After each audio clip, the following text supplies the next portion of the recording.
Kodam 14 Hasanuddin gelar kejuaraan tenis lapangan dengan mengangkat tema sinergitas TNI, Polri, dan masyarakat di lapangan Hasanuddin, Jalan Jenderal Sudirman, Makassar, Sabtu 13 Maret tahun 2021.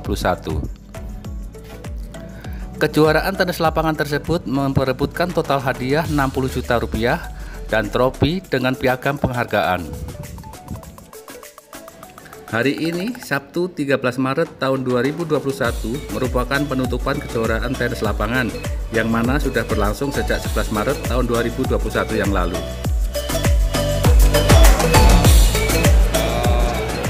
Mempertahankan prestasi yang sudah dimiliki oleh para masing individu, sekaligus kita juga yang dari pembinaan ini mencari bibit-bibit di antara mereka.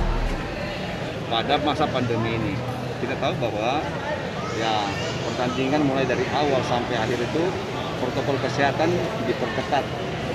Mereka yang mau bertanding itu setiap saat kita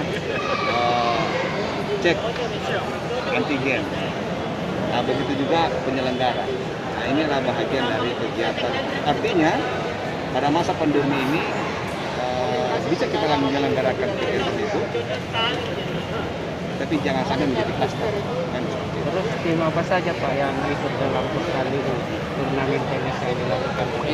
Ini adalah kejuaraan tenis sinergitas TNI, Polri, dan tenis lapangan. Ya. Nah, mudah-mudahan kalau memang nanti ini bisa diperlakukan sama masyarakat dan kita memberikan contoh bahwa protokol kesehatan tetap dijaga. Himbauan Pak?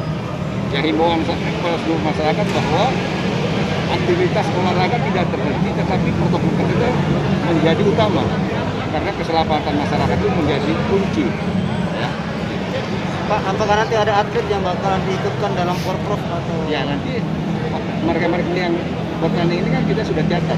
Nah, nanti akan dicatat oleh PLT dan itu menjadikan bahan untuk pertandingan koni gitu. Ya. Ya. Terus Pak, dari sisi usia yang ikut turnamen ini, yang ikut tenis ini ada usia pertama itu 110, 100, 90 kan gitu. Terus ada yang berprestasi. Yang berprestasi terbuka, masih anak-anak masih muda juga ikut. Jadi yang berprestasi itu dilakukan pembinaan. Iya, dilakukan pembinaan. Ini ikut Ya, pembinaan berkelanjutan ya. Oke.